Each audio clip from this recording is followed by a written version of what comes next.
Hello and welcome to our presentation on Case Study 2. Today we will be looking at the irresistible cost of impressing others. Looking at the following graph, we can see that the amount of people participating in physical activity per week is decreasing. For this case study, we have looked at 4 roommates who use different forms of impression management in a physical activity situation. 4 housemates, Ned, Joe, Jill and Paula, all go to tryouts for netball. Each person used their own form of impression management in their own situations. After the tryouts, they go to a bar and attempted to eat cookies. The results and predictions of their behaviours can be shown in this case study. In the case study, the 4 students are using a number of different impression management strategies. Impression management is the process whereby people seek to influence the way they are being viewed by others. In the case of Ned, he meets several new students from his sports psychology class and starts telling the other students about his success. He explains that his work is being presented and has no hesitation in making other people aware of his potential future success. Here, Ned is using the impression management strategy of self-promotion. Self-promotion is where individuals point out their abilities or accomplishments in order to be seen as competent by observers.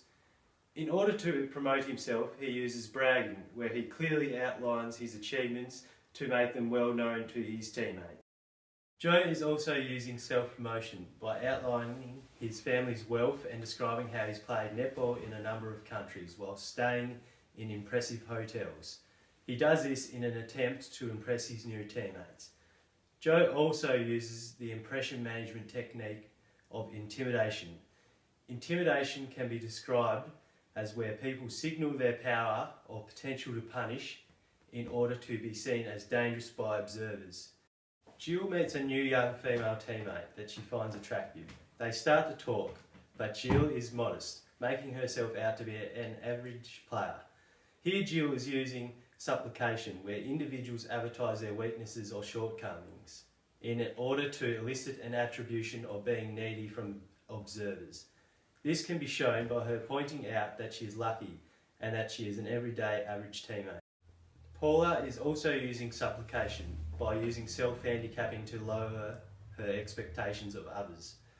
Paula's teammates are putting expectations on her, but she denies that she is a talented player and makes several excuses of why their expectations are too high.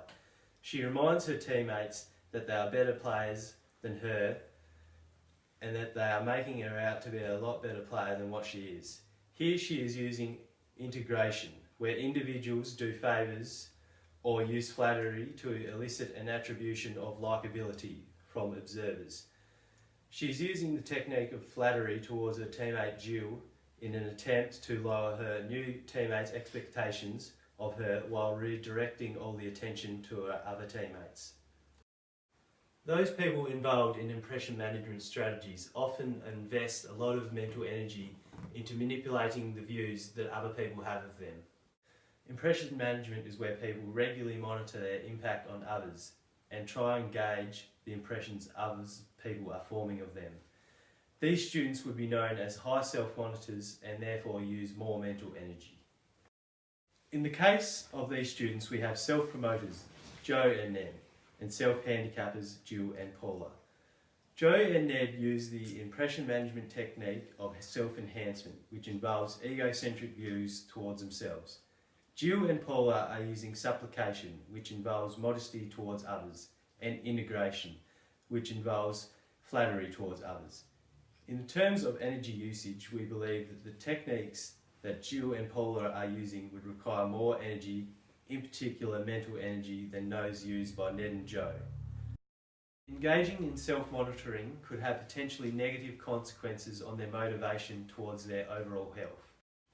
Those engaging in impression management are also using up mental energy by paying extra attention to what people in the external environment are thinking, rather than thinking about strategies they can use to further improve their own personal health.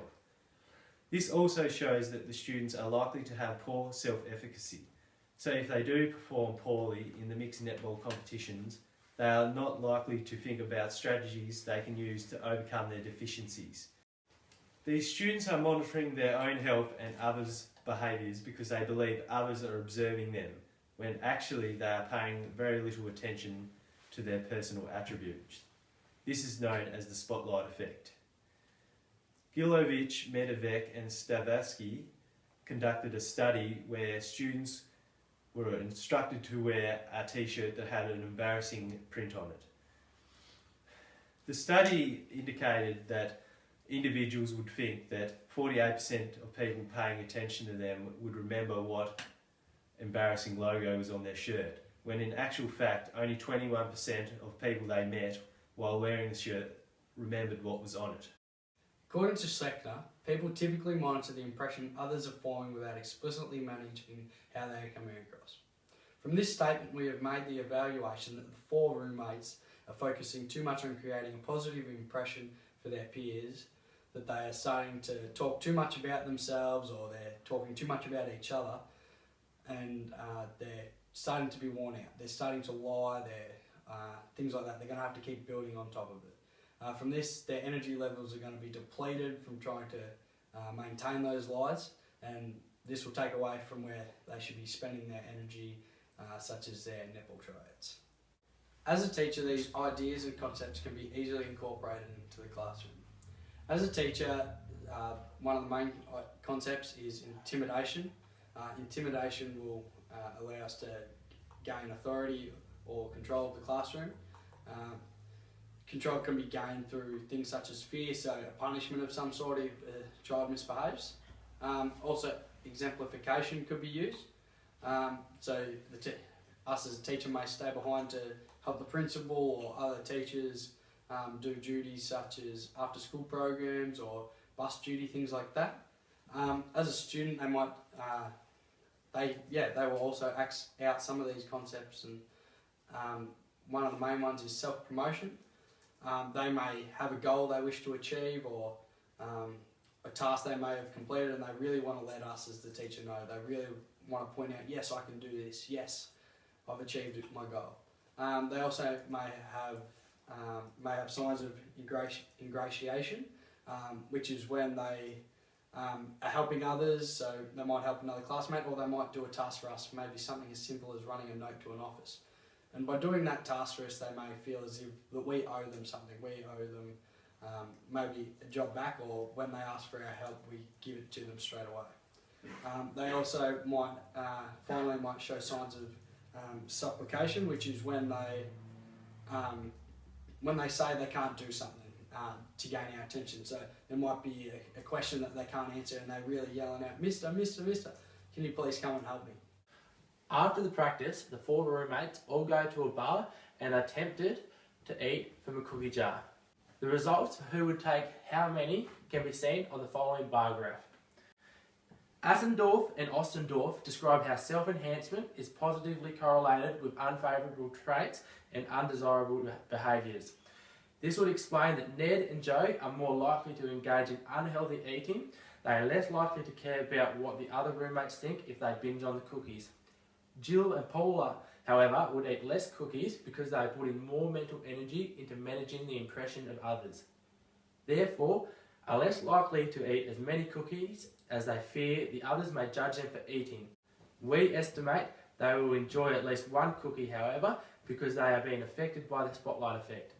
Therefore, believing the others are observing their behaviour, and to avoid looking socially undesirable, they would eat at least one cookie.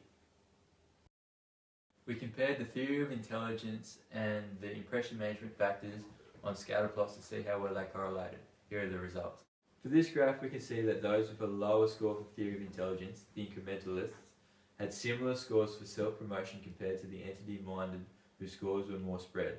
The overall correlation coefficient is 0.42, meaning that the trend of the graph is positive even though the correlation is moderate.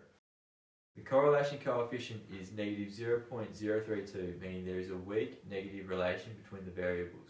From this graph, we can gather that ingratiation has a similar level of effect on the incrementalist and entity mindset individuals. For this graph, the correlation coefficient is 0.26, meaning that there is a positive yet weak correlation between exemplification and the theory of intelligence. There is a positive correlation between the scores of intimidation and the theory of intelligence with a correlation coefficient of 0.46. Overall, there is a moderate correlation between variables. However, by looking at the scores from incrementalist and entity mindset people, we can see that there is a stronger correlation for incrementalists, whereas the entity scores are more spread. For this graph, correlation coefficient is negative 0.22, meaning correlation is negative and also weak. So for our inferential analysis, we ran an independent t-test with a null hypothesis that a higher theory of intelligence has no effect on impression management behaviours, and the alternative hypothesis that a higher theory of intelligence increases impression management behaviours. So we ran our test and got a probability of 0.001, meaning that we reject the null and accept the alternate hypothesis that there is a statistical significance between the two variables. So to back that up, we ran an effect size analysis and got a value of 0.56. So that equates to that there is a large effect size between the variables. Although this has proven our hypothesis that a higher theory of intelligence means that you are more susceptible to impression management behaviours, it is not enough evidence to prove it as fact. Taking what we have learnt from case study 2, impression management and self-regulation theory, we can answer the original graph by suggesting that people only participate predominantly in one day of physical activity because creating impressions is energy draining and doing this for multiple days may not be possibly sustained. Also, people may only be participating in physical activity to create an impression and not to benefit from multiple days of physical activity because they don't recognise the benefits outside of creating impressions.